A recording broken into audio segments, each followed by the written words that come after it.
Bonsoir, la semaine africaine des sciences. Conakry abrite une rencontre continentale et partage sa vision de la maîtrise de la technologie. Les États africains sont invités à encourager le génie créateur du continent.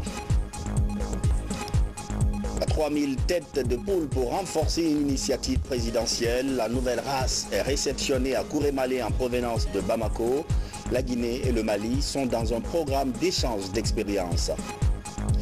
Des équipements de pointe à Farana pour aider l'hôpital régional à limiter les cas d'évacuation. Le ministre de la Santé est sur le terrain pour voir quelle utilisation en fait de ces équipements, notamment l'appareil mobile de radiographie. Vous saurez tout dans cette édition.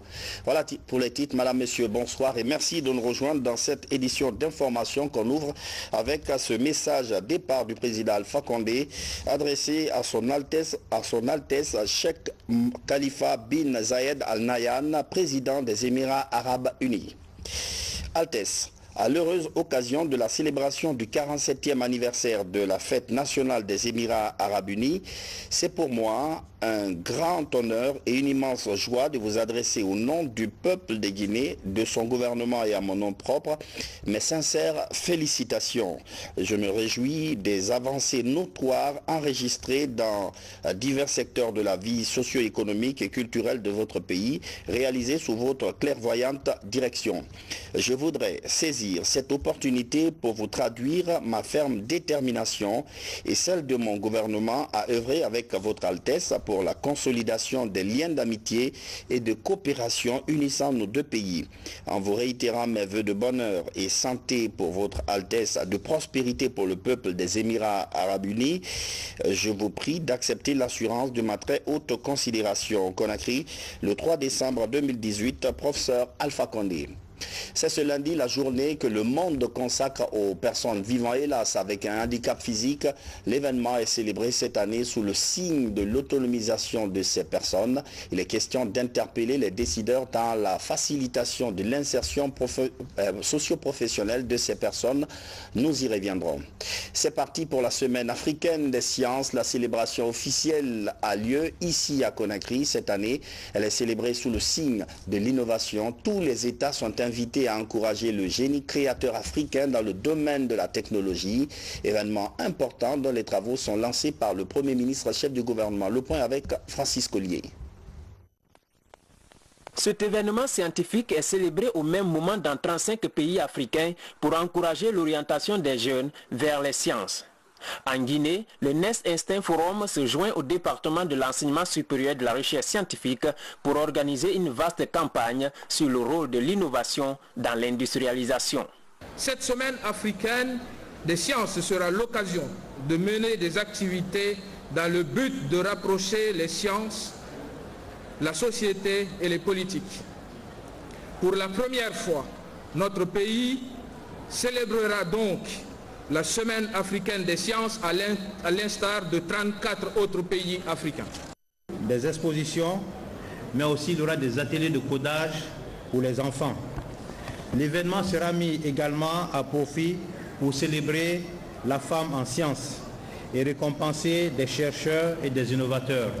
Mon espoir est que d'ici quelques temps, le prochain Einstein provienne de la Guinée. Cette semaine africaine des sciences est aussi doublée de la journée nationale de la recherche et de l'innovation technologique. Dans cette dynamique, plusieurs stands d'exposition sur l'invention et la créativité ont été visités. Ces pompes, c'est à partir des matériaux de récupération des produits recyclés, comme les tiges d'amortisseurs des véhicules. C'est sur cette base que j'ai vraiment innové aujourd'hui, une pompe aujourd'hui qui peut être compétitive sur le plan international par rapport aux autres pompes aujourd'hui. Le Premier ministre a apprécié l'ingéniosité des innovateurs guinéens. Il engage son gouvernement à soutenir la création technologique. Ma recommandation est que le processus de délivrance de brevets pour ces innovations puisse être engagé avec l'appui du ministère et le gouvernement s'engage à appuyer toutes ces innovations pour que ça profite en termes de croissance à l'économie.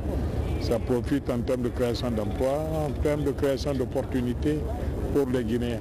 Je suis très fier pour ce que j'ai vu et j'encourage tous les innovateurs et leur promets l'engagement du gouvernement à les accompagner pour que ces innovations ne restent pas bêtes. L'initiative de la Semaine africaine des sciences vise l'industrialisation de l'Afrique à travers la formation, la recherche et l'innovation technologique. Un véritable défi auquel la Guinée compte tirer son épingle du jeu. La maîtrise de la technologie, un des programmes chers au président Alpha Condé. Autre initiative présidentielle, c'est l'agriculture. Une nouvelle race de poules a été réceptionnée à Kourémalé en provenance de Bamako. 3000 têtes en tout pour encourager la promotion de cette filière de l'élevage. Diamokaba. Cette espèce de poule est peu connue en Guinée. Le wachaché, en langue bambara poulet de satisfaction, est plus rentable que le poulet traditionnel. 3000 poules sont débarquées ici à Kourémalé pour le bonheur des éleveurs de poules du pays. C'est une première. Nous sommes là ce jour pour recevoir au moins les 3000 sur les 5000 qui sont commandés. Et les 2000, la réception des 2000 est prévue pour la fin de l'année. Cette race de volaille a été choisie par le programme de productivité agricole en Afrique de l'Ouest en raison de ses propriétés génétiques exceptionnelles. Son introduction pourrait améliorer la productivité de volailles à travers le pays. La Banque mondiale accompagne le processus. C'est destiné à l'amélioration des élevages villageois, l'élevage traditionnel villageois. Et donc il y a des GIE qui sont formés, 75 GIE qui sont formés à l'intérieur du pays, des groupes d'intérêt économique au niveau des éleveurs. Et donc c'est destiné effectivement aux différents élevages à l'intérieur du pays et le ministère de l'élevage qui va s'occuper de cette distribution. De Kourémalé, les wachachais sont débarqués sur le site de transit de Saint-Kéfara avant sa distribution dans les zones ciblées. Une aubaine pour les éleveurs villageois qui devraient désormais se familiariser avec cette nouvelle race. Aujourd'hui, c'est les volailles qui viennent des wachachiers. À partir de leur performance, ça va améliorer la rentabilité, ça va améliorer le pouvoir d'achat et lutter contre la pauvreté d'une part, en matière de production de ces volailles et d'autre part en matière de production de chair. Parce qu'une fois que la pluralité est là, ça va jouer sur les coûts. Donc vraiment, nos contraintes sont en train d'être résolues. L'arrivée de ces poulets, ça va jouer deux rôles. Un rôle technique et en franchissant le cap de la modernisation de l'élevage. Parce qu'à travers la modernisation de l'élevage, on va arriver à satisfaire rapidement les besoins de la population en protéines animales. Deuxièmement, au niveau de la production des œufs, nous, notre poule locale a l'habitude de pondre moins de 50 œufs, mais ces poules qui sont venues là vont pondre 170 œufs par an et avec un taux de croissance appréciable. À travers les plateformes d'innovation de production agricole, le WAP Guinée compte vulgariser cette race de poules qui pourrait apporter un appui important aux éleveurs traditionnels. Pour les initiateurs, ce projet vise aussi à favoriser l'insertion socio-professionnelle et économique des jeunes souvent frappés par le chômage. Un programme qui va faire sûrement des heureux dans les régions de Kindia et Mamou. C'est le projet d'adduction d'eau potable. Bientôt sa mise en œuvre. Les partenaires guinéens et belges se sont retrouvés pour faire le point sur le niveau d'avancement du projet. Certaines contraintes sont identifiées. Comment les surmonter? C'est la raison de cette troisième réunion du comité de pilotage à Dalabar. Mamadou Paté Baldé. Lancé en 2016 dans le cadre de la coopération guinéo-belge, le projet AEPKM Adduction d'eau potable Kindia Mamou a financé les travaux de réalisation des bornes fontaines dans les communes rurales de Soya, Kenyeko et Bouliuel dans la préfecture de Mamou. Dans ces différentes localités, Enabel, l'agence belge au développement, offre de l'eau potable à 17 000 foyers à travers des installations modernes dont l'alimentation en électricité est fournie par des panneaux solaires. Les travaux sont exécutés par les services techniques du SNAP sous la supervision du ministère de l'Énergie et de l'Hydraulique. Vous avez un forage à côté qui était prévu par l'étude, mais comme la capacité du forage existant ne pourrait pas satisfaire, on a eu recours à la réalisation d'un forage supérieur. On est passé de 6 pouces à 8 pouces. Donc pour avoir justement ces 9 mètres cubes qui satisferont les besoins en eau à l'horizon du projet. Avant ce moment-ci, vraiment, la population était confrontée à des difficultés, une pénurie, parce que les gens allaient jusqu'au marigot à 1 kilomètre pour puiser de l'eau et préparer cette eau-là et la transvaser pour qu'elle soit utile. Mais heureusement, avec cette situation actuelle, nous remercions la société guinéo-belge de nous avoir accordé cette faveur. Durant sa phase d'exécution, certains forages ont été réhabilités et des branchements particuliers seront effectués dans quelques postes de santé et certaines écoles des localités couvertes par le projet. Sur le terrain, la mission conjointe Énergie et hydraulique, coopération et intégration africaine, SNAP, ENAPEL et l'équipe technique du projet apprécient les actions réalisées. Nous avons réalisé aussi la réhabilitation des forages, notamment à Linsan et également à Friguabé. Maintenant, nous allons encore poursuivre le renforcement des capacités des usagers d'eau, parce que c'est eux qui doivent gérer finalement le réseau. Et ce travail, on va le poursuivre encore dans le cadre de notre prochain portfolio, parce qu'en effet, un réseau d'eau, c'est peut être considéré comme une entreprise, comme une entreprise à vocation sociale peut-être, mais la durabilité, ce n'est pas seulement dans l'infrastructure, mais aussi dans la gestion qui doit être autonome et rentable. À l'issue des travaux du 3e comité de pilotage du projet tenu à Dalaba, acteurs, partenaires et bénéficiaires ont passé au peigne fin l'ensemble des contraintes et défis liés à la réalisation des actions. Le comité de pilotage sollicite de la coopération belge un financement pour couvrir l'ensemble des localités en matière d'hydraulique villageoise, mais surtout compte sur l'implication du SNAP dans la mise en œuvre de la stratégie nationale de l'eau et la pérennisation des actifs. À Santé, l'actualité c'est du côté de Farana où le ministre boucle une visite de travail. Il vous souviendra que récemment le gouvernement a mis des équipements sanitaires à la disposition de l'hôpital régional, un gros investissement pour limiter les évacuations et le ministre de la Santé était là pour voir comment ces équipements sont utilisés. Adia Toubari. À Farana, c'est le plateau technique de l'hôpital régional qui est renforcé. Le matériel médical moderne mis à la disposition du centre hospitalier régional est essentiellement composé de boîtes chirurgicales, des tables de consultation multifonctions, de défibrillateurs cardiaques et surtout d'une radio numérique. Un appareil moderne pour permettre à la structure de combler le vide, notamment dans le domaine de l'imagerie médicale. Ça va réduire beaucoup de difficultés que nous avons ici et ça va donner une bonne motivation au personnel parce qu'ils ont les moyens de travail. Et je vous rassurerai que on va utiliser ça à bon escient. L'équipement de l'hôpital régional de Farana répond aux exigences de la politique hospitalière. Une politique basée sur la dotation des structures sanitaires en matériel pour couvrir les besoins en santé des populations. Pour atteindre les objectifs de cette politique, la gestion efficace de ces équipements sanitaires offerts par le gouvernement guinéen est une autre priorité. Au bout d'un certain temps, l'inspection vient voir si cette aiguille est là.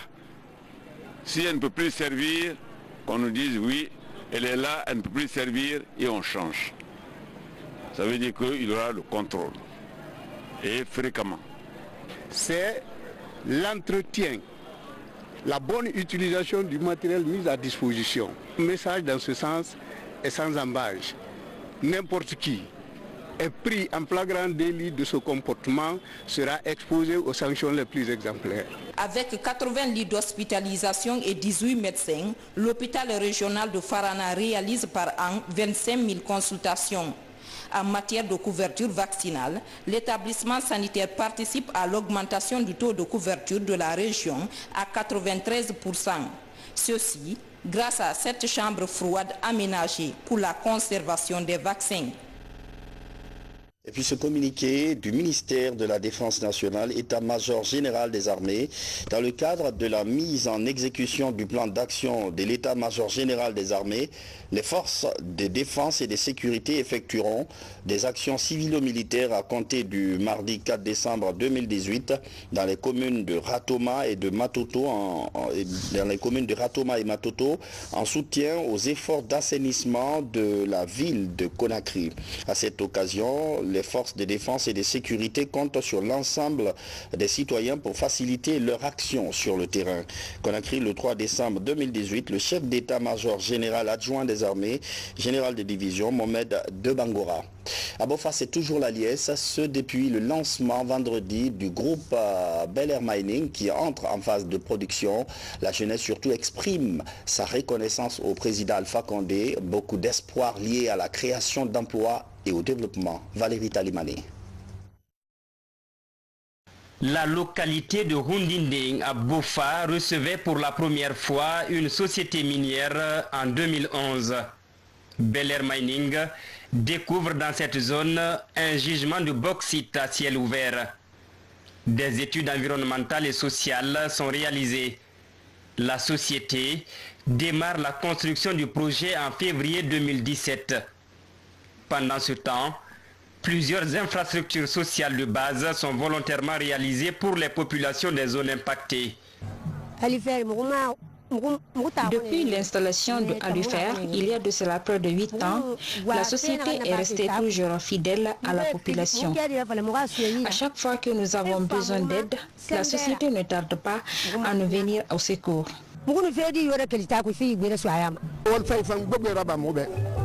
Ils ont aussi réalisé plusieurs infrastructures, notamment des postes de santé, des fourrages et des salles de classe.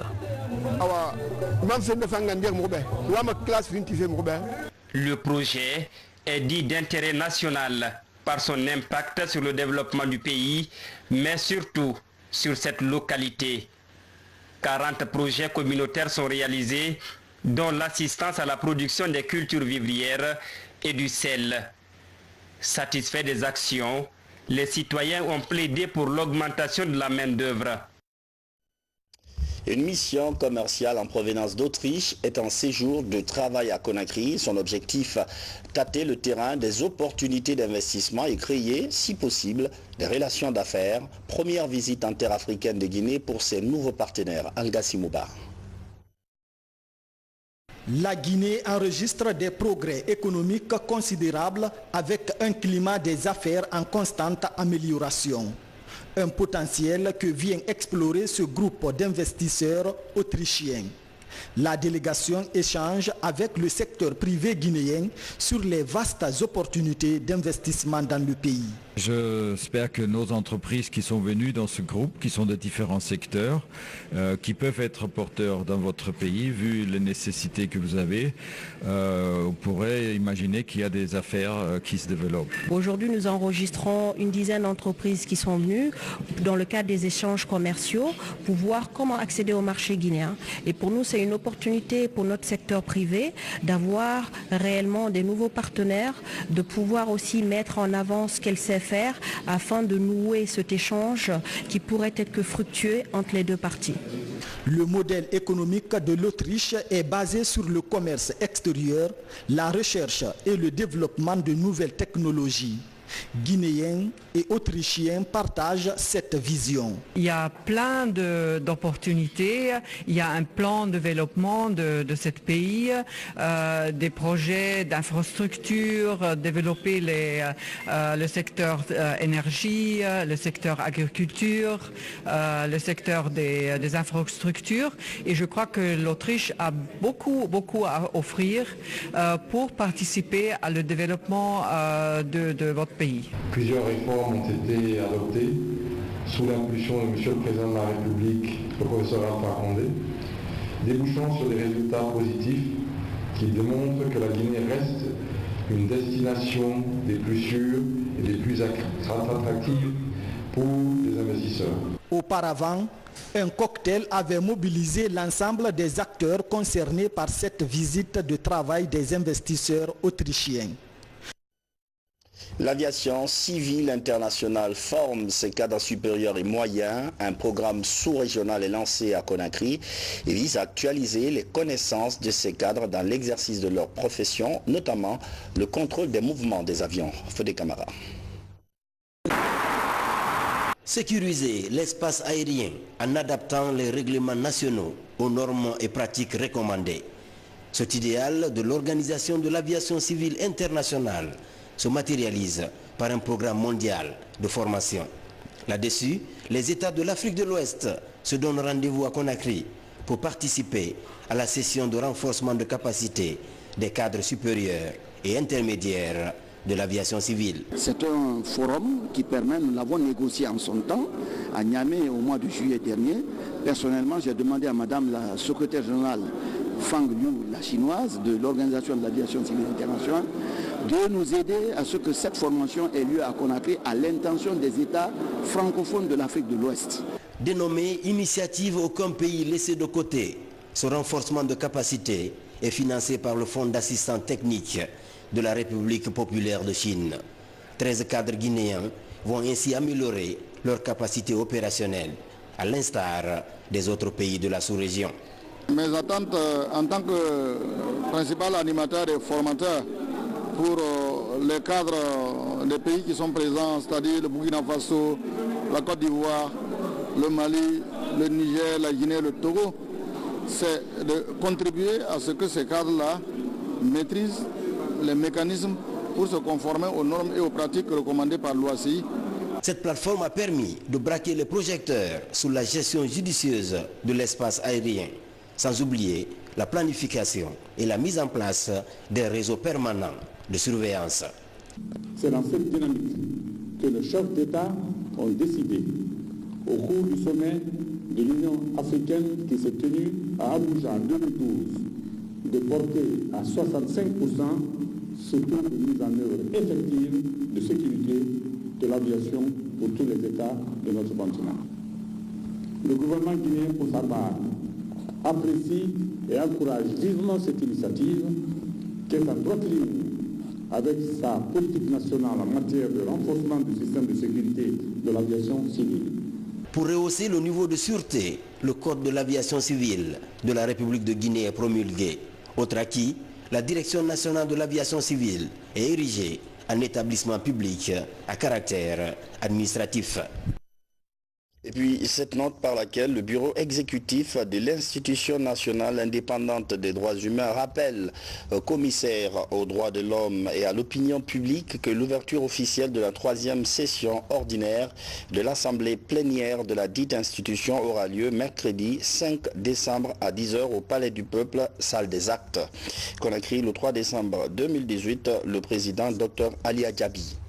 Bientôt la journée internationale du volontariat, le ministre Mokhtar Diallo prend les devants et parle aux jeunes devant les étudiants d'une université de Conakry. Il explique ce que c'est que le volontariat, son importance, les actions du gouvernement pour motiver la jeunesse et rehausser le nombre de volontaires en Guinée. Fatimatou Diallo.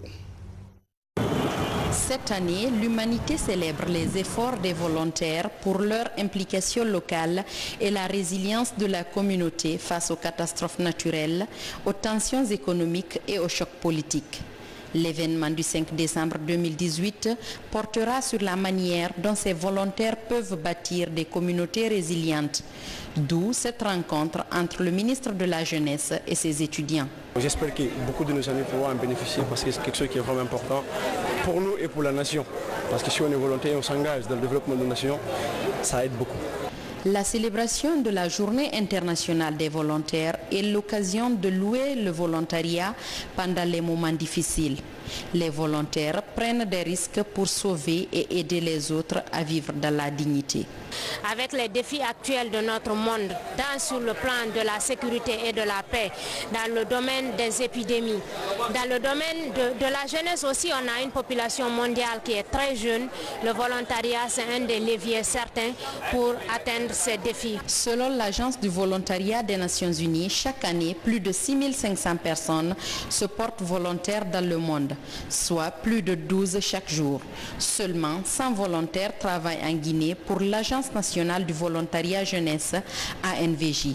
Le gouvernement travaille pour mobiliser plus de volontaires dans le pays. Le gouvernement est conscient de l'importance du volontariat, c'est pour cela d'ailleurs que j'ai présenté une communication en conseil interministériel à l'occasion du dernier conseil interministériel, et cela a été adopté par le conseil des ministres pour compléter le dispositif juridique de l'Agence nationale du volontariat jeune par 2 projets de décret instituant les statuts de l'ANVJ et un projet d'application de la loi portant création de l'ANVJ qui date de 2015. Cette célébration devrait permettre de mettre les projecteurs sur les actions des volontaires, notamment sur leur contribution au programme de maintien de la paix et au développement des États dans le monde.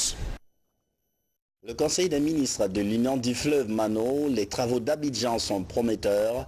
Plusieurs actions urgentes sont ciblées. Elles vont être soumises aux exécutifs des pays membres pour validation et exécution. La Guinée était représentée à ce conclave par la ministre de la Coopération et de l'Intégration africaine. Envoyé spécial, Habib Cham.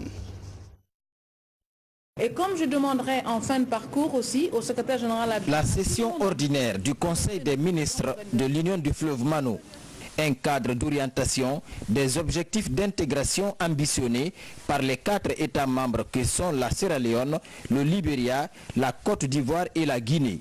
Ce conclave d'Abidjan a permis d'une part de relever certains défis et d'autre part de formuler de grandes recommandations pour le bon fonctionnement de l'Union sous-régionale. Institutional reforms. Il y a 2 éléments qu'on peut retenir à l'issue de ces travaux. Le premier élément, c'est l'adoption du rapport de la Commission technique Finance-Administration qui a été rendu par M. Ousmane Kamara, le président de la Commission, qui a été adopté.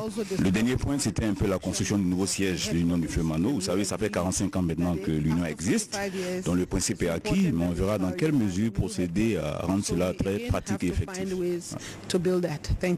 Pour s'affirmer davantage, l'Union du fleuve Mano doit être à la hauteur de sa politique. Derrière ce pari, il y a la nécessité pour chaque État membre de remplir ses engagements financiers. As a union, we have 4 countries that have lots of common Union est une grande famille. Il y a la solidarité. Aujourd'hui, nous avons discuté des questions financières, des questions de réformes, et comment résoudre le problème des arriérés, et aussi le paiement à date des contributions. Désormais, une nouvelle voie est tracée. Elle témoigne de la nouvelle politique de réforme que les États membres entendent imprimer à l'Union du fleuve Mano sous la conduite de la Guinée. Pour que nous puissions entrer dans l'ère moderne, pour que nous puissions vendre l'innovation que nous avons dans notre sous-région, il est important que nous ayons une bonne gestion financière et transparente, qu'on puisse le partager, et également une bonne gestion des ressources humaines, afin qu'on soit plus une famille unie. Et pour cela, j'ai demandé à ce que la secrétaire générale me donne un rapport trimestriel sur les gestions des ressources financières, mais aussi humaines, et aussi que, en toute transparence, que les sous-secrétaires généraux adjoints puissent aussi faire une évaluation à 180 degrés pour dire comment se passe l'organisation. Une volonté de perfection basée désormais sur le pragmatisme des réformes. L'Union du fleuve Mano se voulant désormais une instance plus audible et adaptée aux réalités du monde actuel. Et puis notre rubrique Guinée, en bref, l'autre regard sur l'actualité nationale, c'est avec Abdoulaziz Baldé et Tabansila.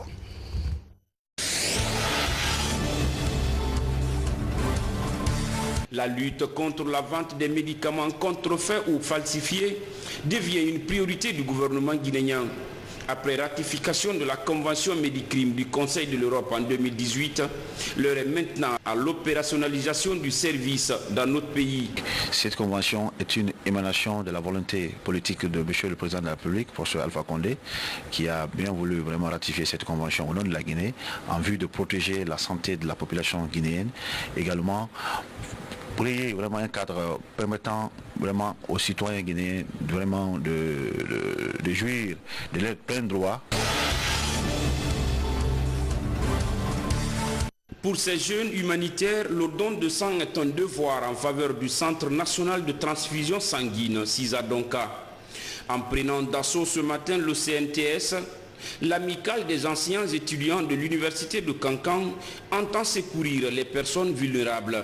Rassurez-vous que ça ne va pas être une action isolée, ça va être une action continuelle, puisque chaque année, Inch'Allah, nous ferons tout pour pouvoir continuer cette action-là.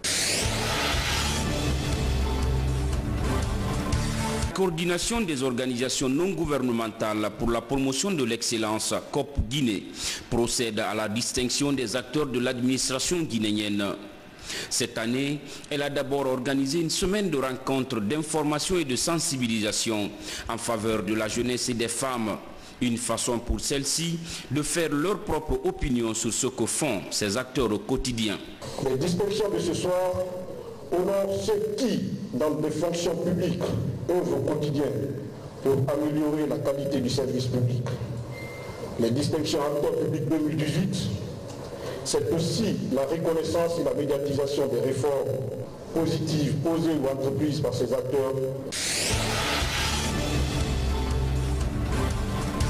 Nommés par décret présidentiel, les membres du conseil d'administration de l'Institut Géomine de Bokeh se retrouvent pour la première fois. À cette rencontre, les débats portent sur l'amélioration du fonctionnement de l'institution dont le but est d'atteindre l'excellence. D'abord, c'est les premiers bénéficiaires des ressources humaines que nous formons à l'Institut des mines de Bokeh. Donc c'est logique que les sociétés minières soient dans le conseil d'administration pour aussi donner une meilleure orientation à la politique de l'institution.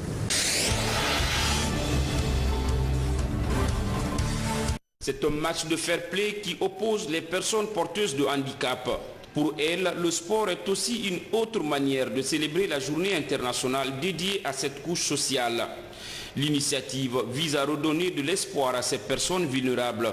Un programme du Comité national de Paralympique de Guinée à travers l'ONG Fitima et Osiwa Guinée. C'est une façon de dire aussi que le handicap ne rime pas seulement avec la rue, avec la mendicité, avec tendre la main, mais c'est une façon de dire que les personnes en situation de handicap sont des personnes normales. Il était sur ce plateau il y a 48 heures pour nous apprendre le report de son concert dédicace. Abraham Santi Koundouaka nous en dit un peu plus aujourd'hui. Une nouvelle date est choisie pour la sortie officielle de l'album La haine de l'autre. Mabinti Laïsouma. Les 22 et 24 février 2019 sont les nouvelles dates annoncées pour la sortie officielle de La haine de l'autre. 2 dates pour vivre 2 concerts à la dimension de la vision de l'artiste. Pour réussir ce rendez-vous exceptionnel, l'homme au pied magique a jugé nécessaire de réaménager son programme et reporte la date officielle de la sortie de son 5e album. Pour La haine de l'autre, Koundouaka veut des spectacles à dimension internationale. Aujourd'hui, on veut voir Koundouaka, comment on dit ça, Paris, Bercy, Zénith, Bataclan, Canada, États-Unis. Mais pour faire ça, il faut que tu travailles avec des lobbying. Les mécénats, et puis il faut qu'on travaille avec les bookers, il faut qu'on travaille avec les tourneurs, il faut qu'on travaille avec vraiment les médias internationaux. Et tous les coûts pour les déplacer, pour amener ici, on ne peut pas faire, même on a les entreprises derrière, on ne peut pas faire. C'est le soutien de tout le monde qui peut le faire. C'est pour ça qu'on a reculé pour mieux sauter. Pour ces événements, plusieurs grosses pointures de la musique internationale sont invitées en Guinée. Des artistes avec lesquels Koundouaka a fait des featuring. Vous avez une brochette d'artistes. Dans les jours à venir, on va le dire, mais déjà, il y a une création qui a été faite entre Koundouaka et Wally Seck, une création entre Koundouaka et Djemi Alade, il y a une autre création qui est en vue. Mais ce que je vais vous dire pour retenir, la création Koundou Waka n'est pas synonyme de featuring. C'est synonyme de faire comprendre à ces artistes que la musique guinéenne est la musique la plus belle. Et c'est quelqu'un qui est dégourdi malgré son handicap et c'est ça qu'il faut respecter. Il veut faire quelque chose qui n'a jamais été fait en Guinée, c'est de ramener déjà la presse internationale plus notre presse locale qu'il faut respecter parce que c'est grâce à elle qu'on arrive à faire des choses. Mais il veut faire un spectacle vivant. Véritable icône de la musique guinéenne, Koundou Waka veut booster et imposer le Mande in Guinée sur la scène internationale. Les 22 et 24 février 2019, le dictionnaire Soussou va atteindre de nouveaux sommets dans sa carrière musicale. Dans l'actualité nationale encore, ces nouveaux diplômés. Hier, l'université Roi Mohamed VI promet d'accompagner ses titulaires de diplômes de fin d'études jusque sur le marché de l'emploi. Près de 1000 jeunes qui constituent désormais la 8e promotion de cet établissement. Bamba Camara, Bernard Tonguino. Sur le parcours pont du 8 novembre, Palais du Peuple, la joie se lit sur le visage de ces étudiants qui quittent les bancs universitaires cette année. À quelques minutes de la remise des diplômes, les sentiments sont partagés entre satisfaction de la formation reçue et optimisme pour le marché de l'emploi. Durant les 3 années que j'ai passées à l'école, je suis vraiment dans la joie. Je remercie mes parents, je les remercie du fond du cœur. Je tiens également à remercier tous les professeurs de l'école primaire jusqu'à l'université pour la formation que j'ai reçue durant toute ma vie. Et nous avons eu des professeurs qui étaient très sévères et des fois on traitait de méchants, mais aujourd'hui on ressent sur nos visages de chacun de nous cette joie et une fierté envers ces éminents professeurs. Dans la salle des congrès du Palais du Peuple, les discours se succèdent à la tribune. Des interventions qui magnifient la participation de l'université Roi Mohamed VI à la formation académique et professionnelle des jeunes Guinéens. Nous sommes convaincus que ces jeunes trouveront du travail. Seulement il faut savoir que l'université, toute école donne la base, mais c'est la vie professionnelle qui qualifie après la formation de l'étudiant. Mais les bases ont été données et les bases sont solides pour leur permettre d'acquérir le marché et de se spécialiser avec les sociétés et les entreprises. C'est une opportunité pour nous que les jeunes Guinéens soient qualifiés à ce niveau et puissent détenir des diplômes dans divers domaines. Ça, c'est très important pour la Guinée. Ça veut dire que la Guinée bouge dans tous ces domaines. Cette 8e promotion de l'université Roi Mohamed VI est baptisée promotion Dr Mohamed Diané, ministre d'État à la Défense nationale. Près de 1000 étudiants, dont 337 filles, ont reçu leur diplôme au terme d'un cursus universitaire dans plusieurs options, notamment le droit, l'économie, géomine, banque et assurance, journalisme et autres filières sollicitées sur le marché de l'emploi. Enfin, en marge du match retour de la Coupe de la Confédération africaine de football entre le Wakria AC de Boké et le Salitas FC du Burkina, les deux entraîneurs étaient devant les hommes des médias ce lundi à la Fédération guinéenne de football. Objectif, aborder les enjeux de cette rencontre de demain mardi. C'est une brève que nous rapporte Rachel Tedouno. C'est la fin de cette édition d'information. Merci de votre fidélité à la télévision nationale. Bonsoir.